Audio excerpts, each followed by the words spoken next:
დაავადებათა და კონტროლისა და საზოგადოებრივი ჯანმრთელობის ეროვნული ცენტრი ზაფხულის ხელდღეებთან დაკავშირებით რეკომენდაციებს აქვეყნებს, როგორც გავრცელებული ინფორმაცია შენათქვამი, განსაკუთრებით მაღალი ტემპერატურა, რომელიც რამდენიმე დღე გასტანს, პირდაპირ გავლენას ახდენს ადამიანის ჯანმრთელობაზე, იწვევს როგორც სხვადასხვა დაავადების განვითარებას, ასევე არსებულის გამწვავებას.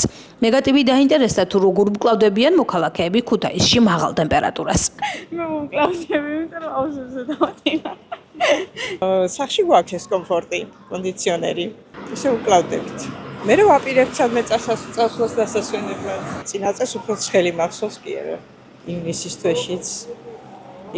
თვეშიც ძალიან ცხელი ზაფხული ქონდა. ერთად ბალახვანში იყო არაჩვეულებრივი აუზი აკვაპარკი და ძალიან დაგწყდა გული რომ აღარ მოქმედებს.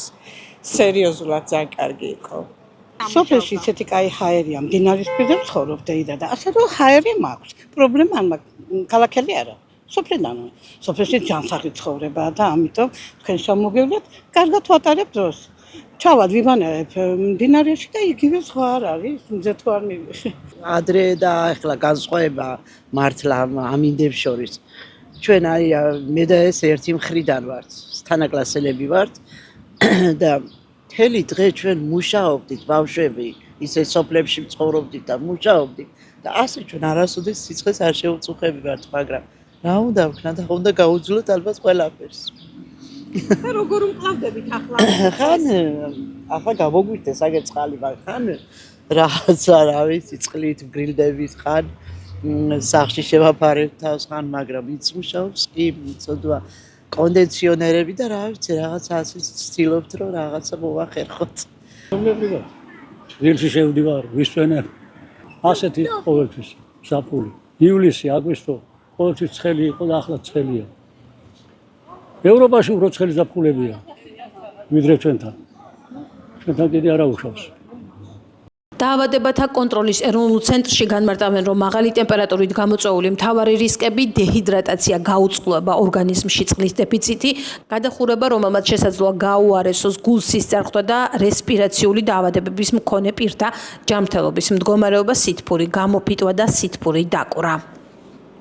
ვიძლია და არ არის ასე ვთქვათ აუცილებლობა, ძალიან სიცხეროა გარეთ არ უნდა ვიყოთ ხოლმე, მაქსიმალურად ჩრდილში ვეცადოთ ვიყოთ. ვატაროთ მაქსიმალურად მსუბუქი ღია ფერის ტანსაცმელი, ისე რომ ასე ვთქვათ ნაჭერი ისეთი იყოს, რომ ადვილად მიავდებოდეს, ასე ვთქვათ ეს გამტარი იყოს ქსოვილი. სითხე დიდი რაოდენობით გარდა ალკოჰოლისა, ტკბილი სასმელებისა და ასევე კოფეინის შემცველი სასმელებისა. კიდევ ერთი ისეთი მნიშვნელოვანი რჩევა ის არის, რომ სახლში თუ გვინდა შევინარჩუნოთ სიგრილე, დღე მაქსიმალურად დავკეტოთ, ასე ვთქვათ, დარაბები, ფარდები, რომ მზის სხივები ნაკლებად შემოვიდეს, ასე ვთქვათ, ოთახებში. კარგია სველი პირსახოცის ჩამოკიდება სახლში, ატენიანებს ჰაერს და შველის, ასე ვთქვათ, ტემპერატურის დაგდებას. ერთი რაც ძალიან მნიშვნელოვანია, მიუხედავად დროის მონაკვეთისა, როდესაც ჩვენ ბავშვი გარეთ გავყავს, ან ჩვენ თვითონ გარეთ გავდივართ, ზაფხულის პერიოდში აუცილებელია კანზე დამცავი, მზისაგან დამცავი მალამოების გამოყენება. რაც უფრო მცირე ასაკის არის ბავშვი, მით უფრო მაღალი უნდა იყოს ის ციფრი, რომელიც ასახავს დამცველობით უნარს 30 და უფრო მეტი, სასურველი 50 და უფრო მეტი, რაც იქნება იმის პირობა, რომ კანი იქნება მზის სხივების ზემოქმედებისაგან დაცული. ოღონდ ეს არ არის დღეში ერთჯერ, ყოველ 2 საათში ერთხელ ხელახლა უნდა დავიტანოთ კანზე დამცავი მალამოები. ასევე აუცილებელია ღია ფერის, ნათელი ფერის ტანსაცმლის გამოყენება, სასურველი ტანსაცმელი იყო დამზადებული ბუნებრივი ნედლეულისაგან და გრძელი სახელოებით კანის მაქსიმალურად მეტი ზონა უნდა იყოს დაფარული მზის სხივების ზემოქმედებისაგან. ამას აუცილებლად უნდა დავუმატოთ ქუდის ტარება და აუცილებლად უნდა დავუმატოთ მზისაგან დამცავი სათვალის ტარება.